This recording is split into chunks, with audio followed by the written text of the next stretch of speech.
Yesterday, I stood side by side with our European and American allies and President Zelensky at the Coalition of the Willing meeting in Paris. Mr. Speaker, we made real progress on security guarantees, which are vital for securing a just and lasting peace.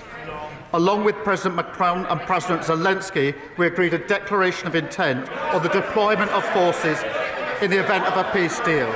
Mr. Speaker, we will set out the details in a statement at the earliest opportunity. I will keep the House updated as the situation develops, and were troops to be deployed under the declaration signed, I would put that matter to the House for a... Good day. Imagine waking up to a world that feels like it is wobbling on its axis. Iran is boiling over. Russia is still raining missiles on Ukraine. And across the Atlantic, a returning Donald Trump is eyeing Greenland like it is a Monopoly square he forgot to buy last time. The global temperature is rising, not just in climate charts, but in conflict zones. And in the middle of all this, Britain is standing on the world stage, looking nervously at its shoes, hoping nobody asks it to lift anything heavy. According to Nigel Farage, that is not statesmanship. That is spinelessness. And his verdict is brutal. Britain, he says, has been reduced to a military pygmy. Quick favor before we dive into this geopolitical roller coaster. If you are enjoying British Mirror and you want sharp, fast-paced political analysis without the fluff, hit that subscribe button and click the notification bell. Most viewers still have not subscribed. It is free, it takes a second, and it keeps this channel alive. Thank you if you did. Now, let us get into it. This storm kicked off when it emerged that the United Kingdom's top military chief, Air Chief Marshal Sir Richard Knighton, delivered a rather chilling message to the Prime Minister. Between now and 2030, the Ministry of Defence is staring at a £28 billion funding shortfall. Not a rounding error, not a mild inconvenience, £28 billion. In defence terms, that's the difference between a credible force and a very expensive museum. Nigel Farage did not waste time reaching for the rhetorical sledgehammer. Writing in the Mail on Sunday, he accused Keir Starmer of failing to properly fund the armed forces and leaving Britain dangerously exposed at a time when the world feels closer to all-out chaos than it has in decades. Farage's language was deliberately provocative, spineless, terrifying, military pygmies. These are not words chosen for subtlety. They are chosen to sting. And here's the uncomfortable truth. The timing could not be worse. Look around. Vladimir Putin is still pummeling Ukraine, grinding on with a war that has already reshaped European security.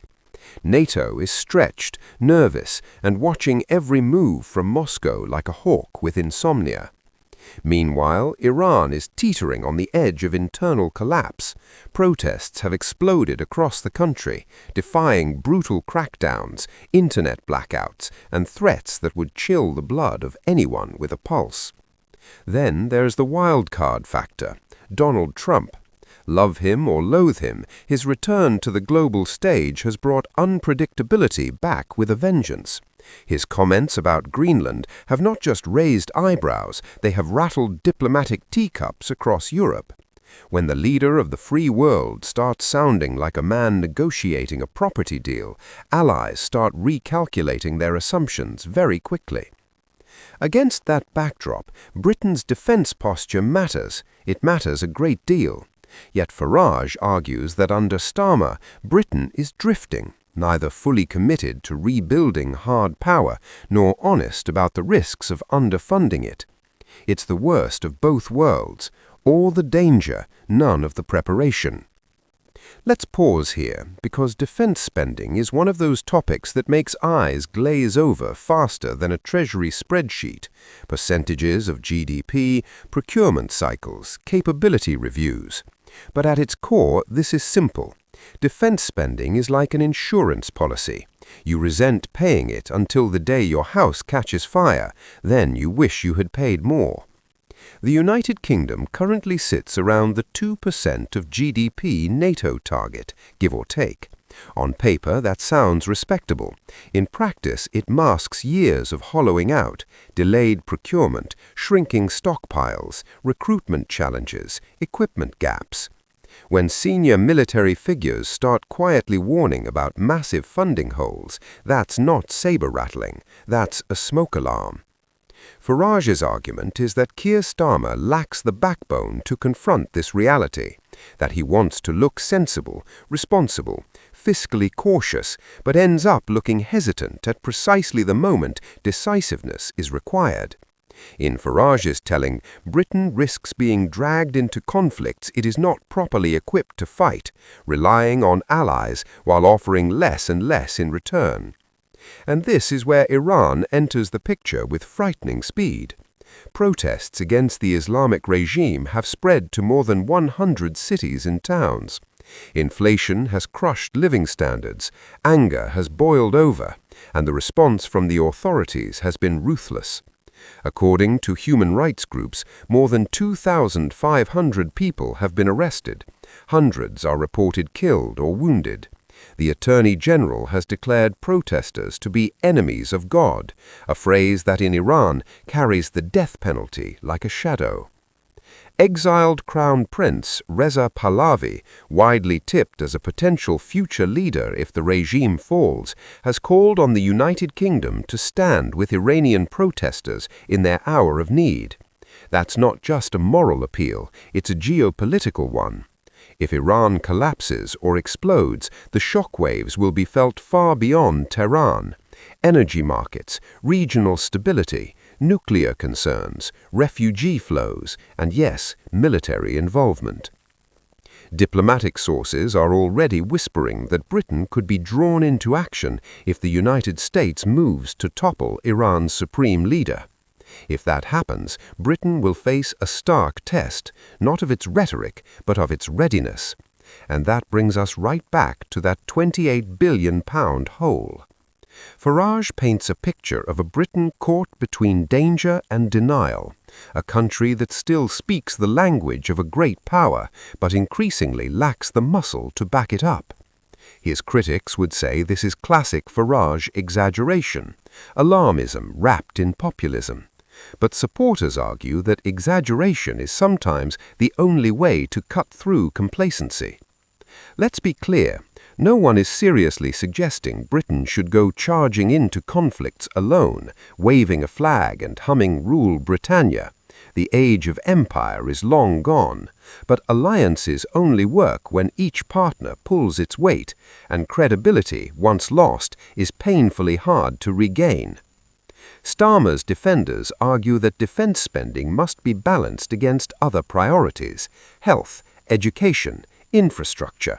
They warn against turning foreign policy into a chest-thumping contest. All fair points, but Farage's counter is brutally simple. None of those things matter if the world becomes significantly more dangerous and Britain is unprepared. Let's also note the political undercurrent here that should not be ignored. Reform United Kingdom is positioning itself as the party of national strength, plain speaking, and unapologetic realism.